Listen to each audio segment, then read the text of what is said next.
Hey everyone, this is Derek again from the ChessDojo. If you don't know me, I'm DM Hokey or Derek. I'm one of the behind the scenes guys here at the dojo that tries to just help keep everything running, keep running smooth, do some of the back end, some of the technical and graphic stuff. But you may have seen my recent review of the Supreme tournament board by Millennium Chess. It's a great full-size tournament wood board. They also sent me, and another one of their great boards is the eOne. So that's what I'm going to be reviewing today. They're both great, very great boards. The eOne is more of kind of the portable, smaller size board that you can take everywhere. Definitely a more budget-friendly board if that's what you're looking for. It's comparable to a lot of the other smaller boards out there.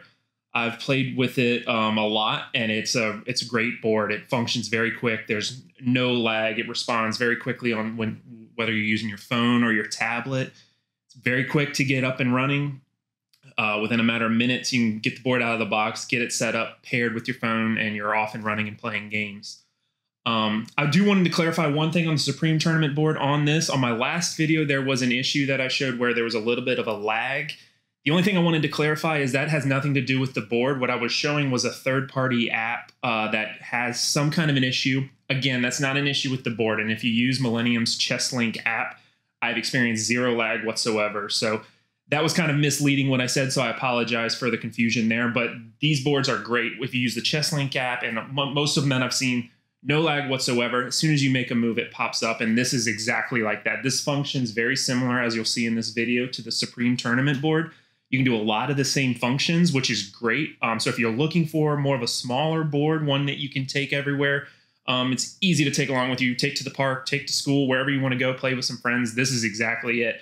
So you'll see the comparison. If you watch the other video, you'll see the size of this one. It's great. It's battery chargeable. You can charge it, take it with you. The battery life is incredible. I don't really have to ever think about charging it. When I think about it, when I come home, maybe I'll charge it.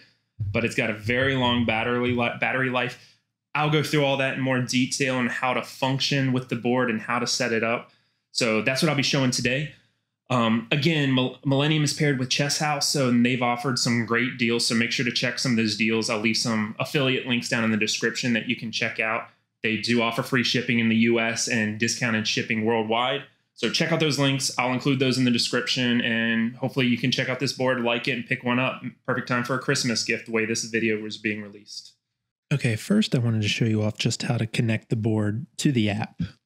Now on my phone, you'll see I've downloaded and installed the Millennium ChessLink app, and that's what I'm going to be using to play and to connect the board on. So similar to the Supreme board, when you first pull it up, you'll see this first installation window. It'll give you a little bit of a dialogue explaining what to do. So I'm just going to click through. It's going to ask you to first select your language. I'm going to stick with English. And then it's going to ask you to connect your board. So what I'm going to do first is I'm going to turn on the board, which the button is here under this right side right here. Turn that on. You'll see it flash up for a second. The Bluetooth light is on, which you want the Bluetooth light on just to know that you're just trying to connect to Bluetooth. And I'm going to click board search. And then I'm going to click search for board. And you'll see as soon as I clicked it, almost immediately the Millennium chess board shows up right there. So that's perfect. And that's exactly what I want. So I'm just going to click the little connect button. And it's that easy. I'm connected to the board with the app, and I'm ready to play, ready to do whatever I need to. It's that quick, that fast. So I can close out of that. It says I'm now connected. Click the next button.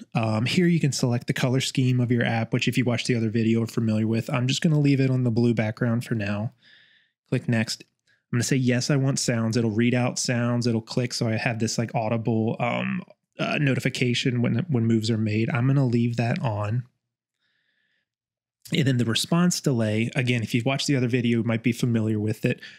What that's just going to do is when you make a move, it adds a slight delay so that you're able to slide pieces and it's not registering you placing it on the wrong square. By default, it's set to 200 milliseconds. I found that works fine for me because I don't typically slide my pieces. I normally pick them up and move them. If you like to slide, like your bishops or your rooks, that kind of thing, if you like to slide it and you find it's picking up the wrong square, you might want to play with the response delay and maybe add a little bit more time so it adds that little increase so it won't cause that issue of picking the wrong square. I've had no issues with it at 200, so I've left it at 200 and it's worked great. All right, I'm going to go on to the next one. The next is if you want to connect your Lichess account to play directly in the app. And it's very simple to do. All you need to do is, first of all, create a Lichess account if you don't have one. And then secondly, you're going to go onto Lichess and create a token or an API access token, which is very easy to do. You just log onto your account, go under settings and API tokens, and I can include some instructions in the description. But it's very, very simple step. You do that, you create a token, and then right here, it's going to ask you to input that token. Now, I'm going to do that off screen because that token is very particular because it's linked to your account. You don't want to give that out to anybody. It's kind of like a password. So I'm going to grab that from my computer, put that in here, and I'm going to come back. Okay, now I've input my token, and you'll see that I've gone to the next step just so I don't give away my secret token to anybody. Now it says my app is ready, and it's ready to go to the start screen, so I'm all done. So I can go back. Now I'm at the Home Chess Link tab, so I can see everything. I can see the option to play on Lichess. So if I wanted to do that, I can click on that. My token is hidden right there, but that's what that is. I'm going to click Log into Lichess. And now I'm logged in. You'll see it has my name right there. All you have to do is put in that token and you're ready to go. You see the options right here. You can start a new game, join or could start or continue some games. I think those were some computer bot engines that I was testing out right there. And now, so just to show you how it functions, I'm just going to start a quick unrated. Let's just do a 5-5 rapid unrated. And you'll see it's looking for a game right now. And there's my game. Now you'll see I am black in this game. So what I normally do is just trying to do this one-handed while I hold a microphone, just spin the board around really quickly. And you'll see the board goes ahead and lights up, shows the moves. I make the move, I can come back. And you'll see the response time is very instant. You'll see the move come up on my phone. The move immediately displays on the board. I can make that move. And I can just continue. It's very quick, very, very fast response time. Again, I can see the moves here. But I don't even really need to, I can move this out of the way if I really want to and just focus on the board because it's showing me the moves right here. I can really focus on that and not get distracted by my phone at all.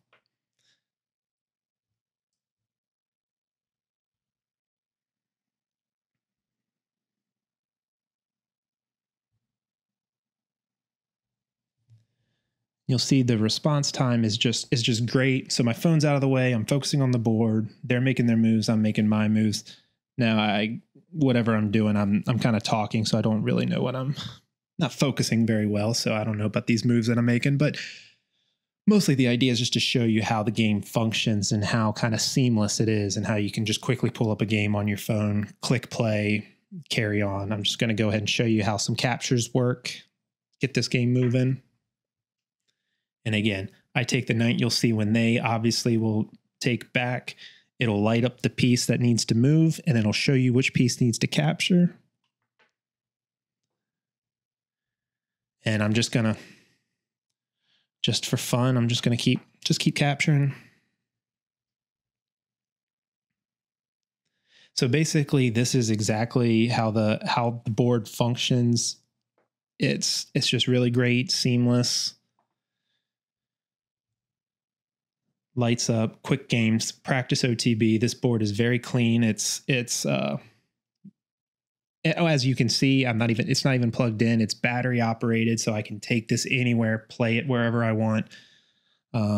He's not going to fall for that trap, but might as well go for it, whatever. Threaten to win the bishop. It's not going to happen. Easy to block. I'll probably just get out of this game in a second. I just really wanted to just show you how it functions and how quick and easy it is to use.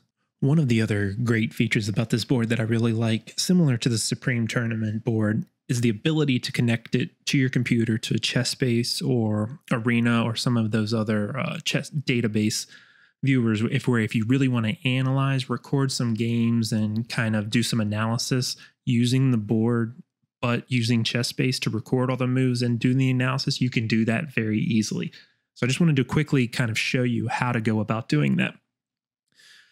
So the first thing you want to do on your computer is just come into your Bluetooth settings. And again, I also did this for the Supreme tournament board, so you may have seen it there, but I just wanted to quickly go over it in case someone hadn't seen it. So in your Bluetooth settings, if you're going to go to add device and you're going to add a Bluetooth device, and you'll wait for it to search for a minute, and you'll see that the Millennium chessboard shows up right here.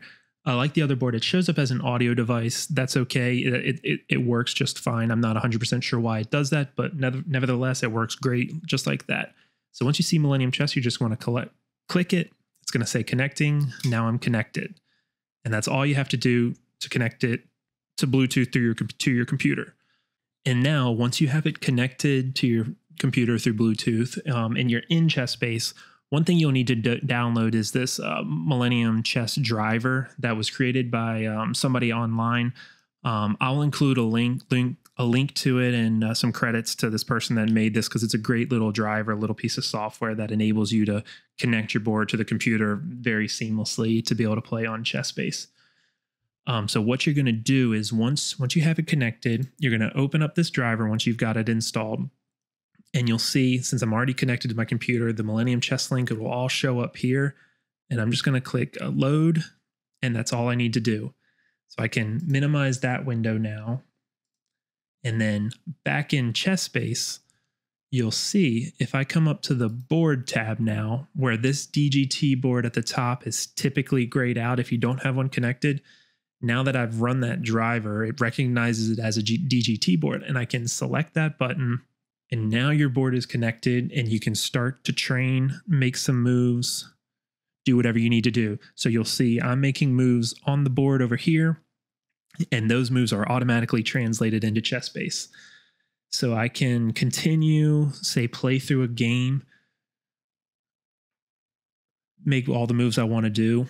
If I can come onto ChessSpace on my computer, make some notes, whatever I want to do while I'm analyzing. Let's say I make that last move, but I actually want to go through and analyze maybe a variation. If I just take that move back, it'll move it back in ChessSpace, and the notation you see moves back with it. And I can just come right here, make a new move, and you'll see ChessSpace recognizes this as a variation and adds it below the line. And I can just continue to do my analysis. Again, even if I want to go even further, do a new variation, I can take those moves back. And as I take them back, you'll see the board actually light up and show you what the next move was. So instead of looking at the computer, if you're just trying to look at the board and you can't remember what the last move was, it'll light up and show you, okay, that was the last move. Go ahead and take that back. This was the last move I made, but let's just say I wanted to make a variation. So then if I come in here and make, well, that's the move I made. Make a variation, you'll see ChessSpace now recognizes that, and I can make just whatever random move I just made. And you can really start to analyze your games, and it's just a really, really great feature for going through games and analyzing it over the board while ChessSpace is tracking it and remembering all the moves that you make. So now if I had a PGN that I wanted to load into ChessSpace and then play out on the board, what I'll do is I'll connect the board, select DGT right here in this window like I had already done, but I need to pull up the PGN somewhere else, because every time this is the window that's connected to it. So I've already copied a PGN from another window. So once I'm in this board window that's connected to the DGT board, if I just go back to home and just paste the game in there, now this is the window that's connected to the board. And I can play out the moves right there. So you'll see it's E4, and it starts to progress through the game. D5. So you'll see ChessSpace recognizes the moves, the notation is going through, and I can just continue to play through the game, really analyzing it as I want to. Again, I made that move. The next move is queen takes D5. Let's say I wanted to try to play a variation to study. I can make that variation on the board. It automatically inputs that into my analysis in ChessSpace, and now I can analyze these variations. If I wanted to go back and play the real game, I just take that move back, and now I'm back into the real game, and I can play the move that was actually played. So again, I can go through this game, add my notations as I'm going, and it's just a really, really great way to do this. Now, just to give you kind of an overview of the board itself, the pieces are very nice. They're all plastic pieces. They kind of have this gloss to them. If I can, yeah, this little like glossiness to them. They're very nice pieces. And for small plastic pieces, they actually have some decent weight. Lots of my issues with some of these smaller boards are the pieces just feel a little cheap. They're a little plastic. These are not the case. These are surprisingly heavy. They've got some weight. They do feel pretty sturdy. They're not cheap plastic. That some of the smaller, some travel sets, that's a big complaint about a lot of them. This one I just want to emphasize is not that. These are some weighted pieces. They feel good. They don't slide all around. So they're pretty solid. So when I'm moving the board around pretty strong, they're not slamming over, they're not falling over. They're really sticking in their spot because they've got that weight to them. So it's a very good smaller board that's got that weight to it. And you'll see the lights that light up on the board. Let me turn off my light. It's just a little hard to see through the camera. They're very bright in real life, so you'll see them flashing now. They're great lights. They really light up the pieces. They're not super distracting. If they're too bright, there's actually a little brightness setting. You can come in. So now you'll see you can barely see them probably on the camera, but they're very faint. This is a little bit softer on the eyes, and you can just tap this middle button and increase the brightness and set it however you want. I had it cranked up pretty high just for the video's sake. I kind of like it in a little bit of a medium. I'll turn them up a little bit more just so the video can see them a little bit clearer. But they light up really nice. It's an instant response time when you're doing it. This other button is just the Bluetooth button. You can turn that off. You can press and hold that if you want to turn off the Bluetooth. If you're just trying to play it using the board or something like that. I honestly almost always have it on because I'm almost always connected to my phone or my tablet. And then this far button on the left is the promotion. So if you're ever going to under promote, that's actually how you do it. So when you're making the move, you actually press this button and it knows that you want to under promote. I don't think I've honestly had to use it. I don't under promote a lot, but people have asked for these kind of boards. How does it understand under promotion? It's a very simple way when you're doing it. You're just moving the pieces, press the button, and it understands that under promotion is what you're trying to do. The board itself is very nice. Again, this is very, it's kind of like the pieces. It's very sturdy. It's got some weight to it. It's definitely light enough to be portable. You can take it anywhere, but it doesn't flex. It doesn't feel like it's going to break in your hands while you're holding it. It's a nice board. It's a good size. It's definitely made to be smaller and transport around. You can put it in a smaller bag. I'd definitely be careful with it, because it's a nice board. I don't want to just throw it in my backpack, but you can take it anywhere, take it to the park, take it around your house, play wherever you want. Let me see if I can show you. You'll see right there is just a little USB-C, if I have that right, connection point. So you can plug that in to charge it. Again, it charges the battery. The battery life is very long. I mean, I hardly ever have to charge it. You can always plug it in, I believe, and play with it plugged in for the longer sessions. But I want to say it's advertised at like a 10-hour battery, so it's more than enough time for what I ever need. The opposite side, you'll see the power button. It's right there. It's just a nice little hidden, keeps it nice and clean on the board surface. I'll show you just so I can hold it right here. Just press that with my finger. Lights everything up, letting you know the pieces are missing. Need to put them on there. But once I do that, turn it on, connect to my phone, my tablet, my computer, set up the pieces, and you're off and running in no time at all. It's a super quick setup. There's almost no setup at all. It's just clicking a couple buttons and you're off and running. All right, everyone. Thanks for watching. Hopefully that gave you a sense of how this board works and its great functionality. It's a fantastic board, especially if this is the style you're looking for. It's easy to take, easy to hook up, easy to play anywhere.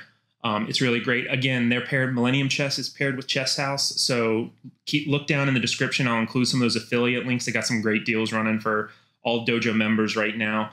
Again, they offer free shipping in the US and discounted shipping worldwide. Just to sum up, both of these boards, this one and the Supreme Tournament board, are great boards. I would recommend them to anybody if they're interested in picking one up. Thanks, and see you in the next video.